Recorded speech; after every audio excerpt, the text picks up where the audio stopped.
प्रिय विद्यार्थियों, इस पार्ट में हम पढ़ेंगे हीगल का राज्य विषयक विचार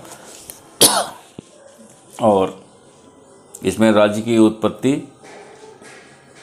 राज्य साध्य साधन, राज्य स्वाधीनता, राज्य नैतिकता, राज्य समाज और अंतर्राष्ट्रीय क्षेत्र में राज्य की स्थिति।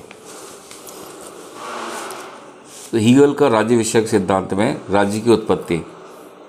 हीगल ने द्वंद्वात्मक पद्धति के आधार पर राज्य की उत्पत्ति की प्रक्रिया का विस्तार पूर्वक विवेचन किया है। उसने लिखा, इसका निर्माण दो प्रकार के तत्वों से होता है। एक और तो विश्वात्मा अपने लक्ष्य की ओर बढ़ती हुई उसके विकास में सहयोग देती है, और दूसरी ओर मनुष्य अपने को पूर्ण बनाने का प्रयत्न करते हुए इसका निर्माण करते हैं। उसका विचार है कि मानवीय जीवन का ये सार स्वतंत्रता है, और स्वतंत्रता की चेतना की प्रगति ही विश्व का इतिहास है। स्वतंत्रता की प्राप्ति हेतु अब तक जो मानवीय संगठन बनाए गए हैं उसमें सर्वप्रथम था परिवार। ये मनुष्य की आंतरिक आवश्यकताओं की पूर्ति करता है और सुरक्षा प्रदान करता है। परिवार जो कि पारस्परिक प्रेम के दृढ़ बंधनों का परिणाम है, एक वाद है और वेपर के शब्दों में हीगल के राज्य विषयक संबंधी विश्लेषण का प्रारंभिक बिंदु है। मानवीय परिवार मानवीय आवश्यकताओं की पूर्ति के लिए एक बहुत छोटा सिद्ध होता है, इसलिए प्रतिवाद के रूप में नागरिक समाज का उदय होता है। परिवार के विपरीत यह एक ऐसे स्वाधीन मनुष्यों का समूह होता है जो केवल स्वहित के धागे में बंधे होते हैं।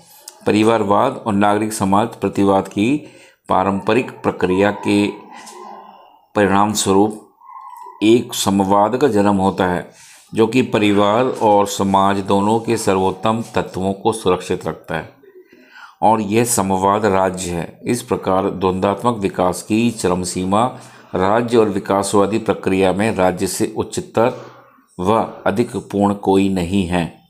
हीगल के अनुसार इतिहास में राज्य ही व्यक्ति है, और आत्मकथा में जो स्थान व्यक्ति का होता है, इतिहास में वही स्थान राज्य का है। राज्य साध्य और व्यक्ति साधन। हीगल के अनुसार राज्य एक संपूर्ण इकाई तथा एक प्राकृतिक सावयव है, और इसके व्यक्ति उसके अंग या अवयव मात्र हैं। जिस प्रकार संपूर्ण अपने अंगों से बड़ा और अधिक महत्वपूर्ण है, वैसे ही राज्य व्यक्तियों से बड़ा और महत्वपूर्ण है। व्यक्ति साधन मात्र हैं। हीगल व्यक्तिवादियों और उपयोगितावादियों के सिद्धांत को स्वीकार करता है कि व्यक्ति का सुख और स्वतंत्रता ही जीवन का वास्तविक उद्देश्य है, और राज्य इसी उद्देश्य को पूरा करने का एक कृत्रिम संसाधन है। हीगल के अनुसार राज्य परम सत्य और वास्तविकता है, इसलिए वही साध्य और व्यक्ति साधन मात्र हैं। उसने अपने सुप्रसिद्ध ग्रंथ इतिहास के दर्शन फिलॉसफी ऑफ हिस्ट्री में लिखा है, मनुष्य का सारा मूल्य और महत्व, उसकी समूची आध्यात्मिकता सत्ता केवल राज्य में ही संभव है। प्रोफेसर मैक्स वर्न कहते हैं कि पुराने उदारवादी इस बात पर जोर देते थे कि राज्य स्वयं साधन नहीं है, साध्य नहीं, बल्कि एक साधन मात्र है, और साध्य है जनता की भलाई और कल्याण। इसके विपरीत हीगल ने घोषित किया कि राज्य एक साध्य है और व्यक्ति एक साध्य के लिए साधन मात्र है। वह साध्य है उस राज्य का एक ऐश्वर्य जिसके वह घटक हैं। राज्य एक स्थायी संस्था है जो अपने नैतिक गुणों के कारण व्यक्तियों के भाग्य की सच्ची निर्णायिका है। हीगल के अनुसार राज्य एक स्थिर नहीं वर्ण विकसित संस्था है जो अपने विकास के प्रत्येक चरण में मानव की विवेकशीलता के स्तर को प्रकट करती है। हीगल के शब्दों में राज्य निरंकुश, सर्वशक्तिमान और अभ्रांत, कभी गलत ना करने वाला है। राज्य तो पृथ्वी पर परमेश्वर का अवतारणा है, वह पृथ्वी पर अस्तित्वमान एक दैवीय विचार है। अब राज्य और स्वाधीनता। हीगल के अनुसार जर्मनी के एकीकरण और पुनरुत्थान की समस्या थी, वह प्रारंभ से ही हीगल का विचार था कि उग्र व्यक्तिवाद जर्मन राष्ट्रीय चरित्र का एक प्रमुख दोष है, इसलिए उग्र व्यक्तिवाद पर अंकुश लगाने की दिशा में वह प्रेरित हुआ। स्वतंत्रता मनुष्य का सबसे विशेष गुण और मानवत्व का सार है। व्यक्ति का हित राज्य का विरोध करने में नहीं, वरन पूर्ण रूप से राज्य की आज्ञा का पालन करने में है। राज्य स्वयं व्यक्ति की आत्मा का ही व्यापक रूप है, इसलिए राज्य और व्यक्ति में कोई विरोध नहीं हो सकता, और व्यक्ति की स्वतंत्रता राज्य की आज्ञा पालन में ही निहित है। एक पूर्ण राज्य वस्तुतः वास्तविक स्वतंत्रता का प्रतिरूप होता है, और राज्य के अतिरिक्त अन्य कोई भी वस्तु स्वतंत्रता को वास्तविक रूप से प्रदान नहीं कर सकती। राज्य के विरुद्ध व्यक्ति के कोई अधिकार नहीं होते। हीगल राज्य को एक नैतिक संस्था होने के नाते अधिकारों का जन्मदाता भी मानता है। हीगल के राज्य का अपना पृथक अस्तित्व और निश्चित लक्ष्य है, और व्यक्ति का एकमात्र अधिकार तथा कर्तव्य राज्य को उसकी प्राप्ति में सहायता देना, अर्थात प्रत्येक स्थिति में उसकी इच्छानुसार कार्य करना है। हीगल के अनुसार व्यक्ति और राज्य का संबंध जीवात्मा और विश्वात्मा है। राज्य में विश्वात्मा की पूर्ण अभिव्यक्ति होती है। चूँकि जीवात्मा का परम उद्देश्य ही विश्वात्मा में लीन हो जाना है, इसलिए व्यक्ति की स्थिति राज्य की पूर्ण अधीनता की है। व्यक्ति को राज्य के विरुद्ध कोई अधिकार प्राप्त नहीं हो सकते हैं। हीगल राज्य को सर्वोच्च मानने के साथ उसे सर्वथा सही और विवेकपूर्ण सामान्य इच्छा का प्रतीक भी मानता है। इस कारण उसकी इच्छा अर्थात उसके आदेशों का पालन करना व्यक्ति का परम कर्तव्य है। सेबाइन हीगल के इन विचारों के संबंध में लिखते हैं कि हीगल का मस्तिष्क जर्मनी की एकीकरण के प्रश्न से चिंतित था, इसलिए उसने व्यक्ति को राज्य में विलीन करते समय कुछ भी हिचकिचाहट नहीं दिखाई। वह राज्य की वेदी पर व्यक्ति का बलिदान कर देता है। अब है राज्य और नैतिकता। हीगल के अनुसार राज्य नैतिक दृष्टि से भी पूर्ण निरंकुश है। वह स्वयं नैतिकता का संस्थापक होने के कारण उस पर नैतिकता के किन्हीं नियमों को लागू नहीं किया जा सकता। अपने आचार शास्त्र एथिक्स नामक ग्रंथ में वह लिखता है, राज्य स्वनिश्चित निरपेक्ष बुद्धि है जो कि अच्छे बुरे और नीचता तथा छल कपट के किसी अमूर्त नियम को नहीं मानता। हीगल की विचारधारा के नितांत विपरीत हीगल प्राकृतिक विधि, सामान्य नैतिक मान्यता या अंतःकरण इनमें से किसी को भी स्वीकार नहीं करता। उसके अनुसार ये तो नैतिकता की आत्मनिष्ठ सब्जेक्टिव धारा है जो समय और स्थान के अनुसार बदलती रहती हैं। नैतिकता की कोई वस्तुगत ऑब्जेक्टिव कसौटी होनी चाहिए और राज्य के कानून ही वह कसौटी हैं। इसलिए राज्य नैतिकता से उच्च है और नैतिकता राज्य के कानूनों के पालन में ही निहित है। राज्य और समाज। हीगल की राज्य संबंधी विचारधारा की अन्य विशेषता यह है कि वह राज्य को समाज से भी उचित तथा श्रेष्ठ मानता है।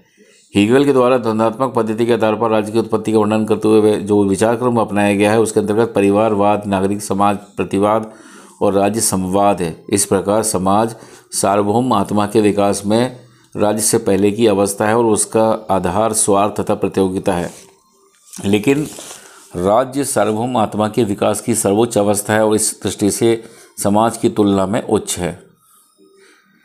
हीगल का यह सिद्धांत चिंतन के इतिहास में नवीन था। प्लेटो को छोड़कर सभी राजनीतिक विचारकों ने राज्य की तुलना में समाज को प्राधान्यता दी थी।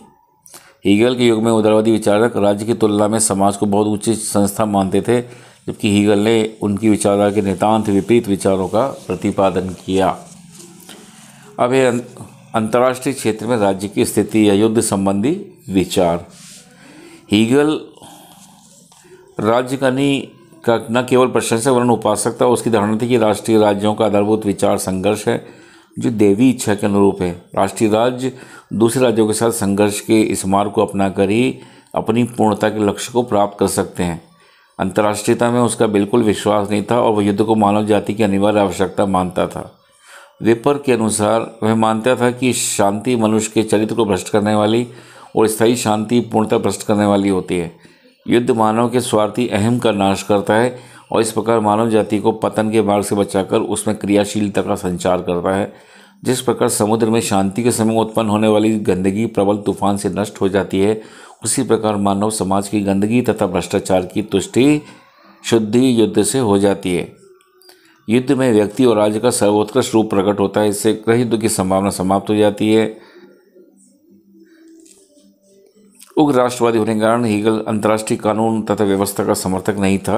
अंतर्राष्ट्रीय कानूनों को वह केवल कुछ परंपराएं मात्र मानता है, जिसे मानना या मानना संपूर्ण प्रभुत्व संपन्न राज्य की अपनी इच्छा पर निर्भर करता है। और उसका विचार है कि अंतर्राष्ट्रीय संबंध और सामान्य नैतिक नियमों का निर्णय तो विश्व इतिहास के अंतिम न्यायालय में ही हो सकेगा। इस प्रकार हीगल एक सर्वाधिकारवादी राज्य का उपासक है, जिसके अंतर्गत व्यक्ति स्वतंत्र मानवीय अधिकार और अंतर्राष्ट्रीय कानून को कोई स्थान प्राप्त नहीं है।